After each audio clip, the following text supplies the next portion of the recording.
la première partie, il fallait donc, voilà, on vous disait que la fonction f passait par le point de coordonnées 0,4. Ça veut dire que si je remplace x par 0, et ben, le résultat doit donner 4. Donc, si je remplace x par 0 ici, donc je vais faire moins 3 huitièmes, donc fois 0 au cube, plus 5 quarts de fois 0 au carré, plus a, que je ne connais pas, égale 4.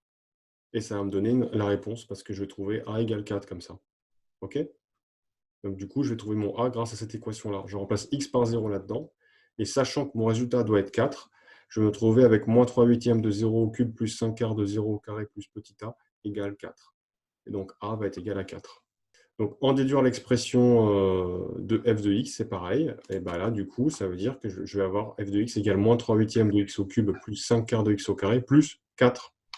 Ici, comme là du coup, j'ai l'expression totale complète de f de x. Ensuite, vérifier par le calcul que la représentation graphique de la fonction f obtenue passe par le point 4, 0. Donc, cette question-là, elle nous rappelle la première question.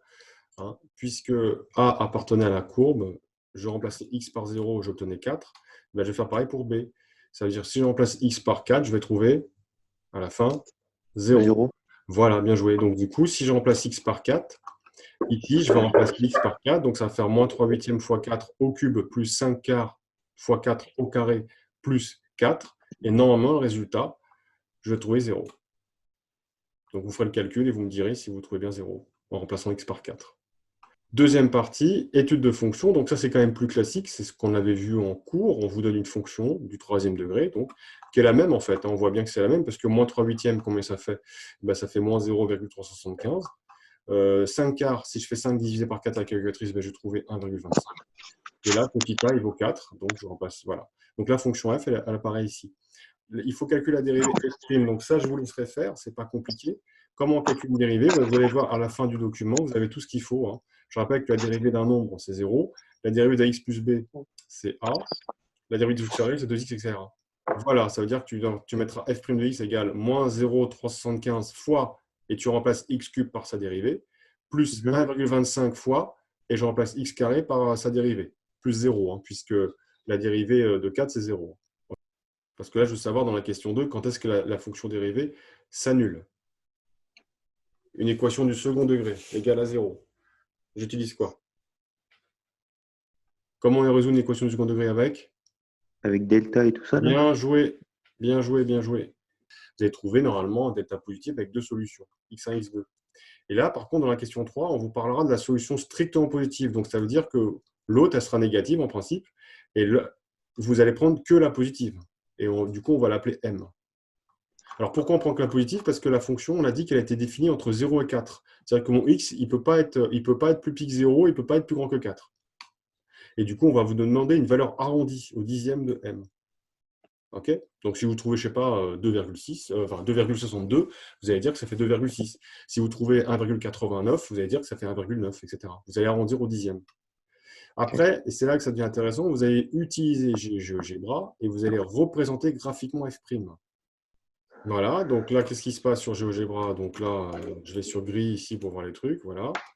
Et je tape ici dans le champ de saisie la dérivée, d'accord? Alors, rappelez-vous comment, alors je marque y égale ou f de x égale, et vous tapez f'. Alors, f', je ne vais pas vous donner la réponse, mais je vais donner un exemple. Par exemple, je ne sais pas, j'ai 3x carré moins 5x, d'accord, plus 1. Et là, vous avez, voilà, vous avez votre dérivée qui apparaît là, d'accord? Et quand vous avez votre dérivée, vous allez pouvoir trouver le signe, puisque je rappelle que ce qui est au-dessus, là, tout ce qui est au-dessus de l'axe des abscisses, c'est positif.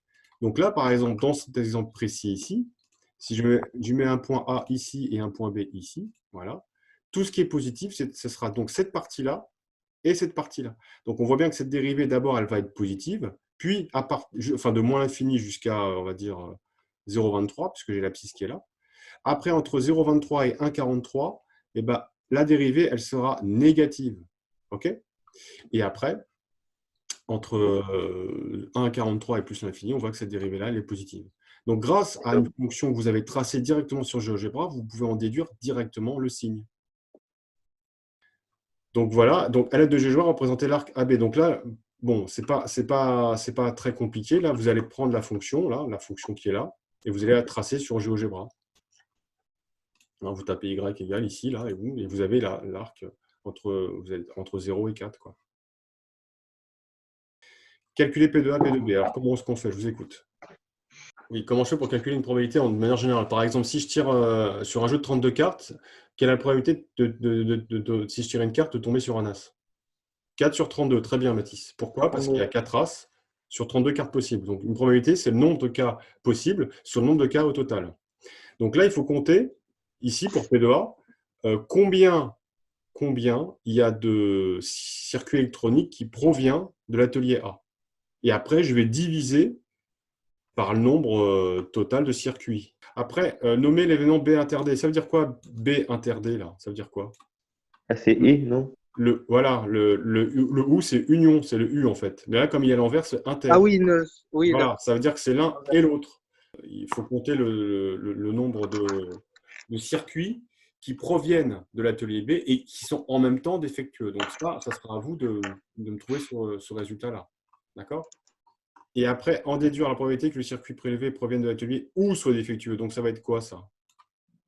B union B. D. Voilà, c'est donc cette formule-là que tu vas utiliser. Tu te rappelles? Ouais.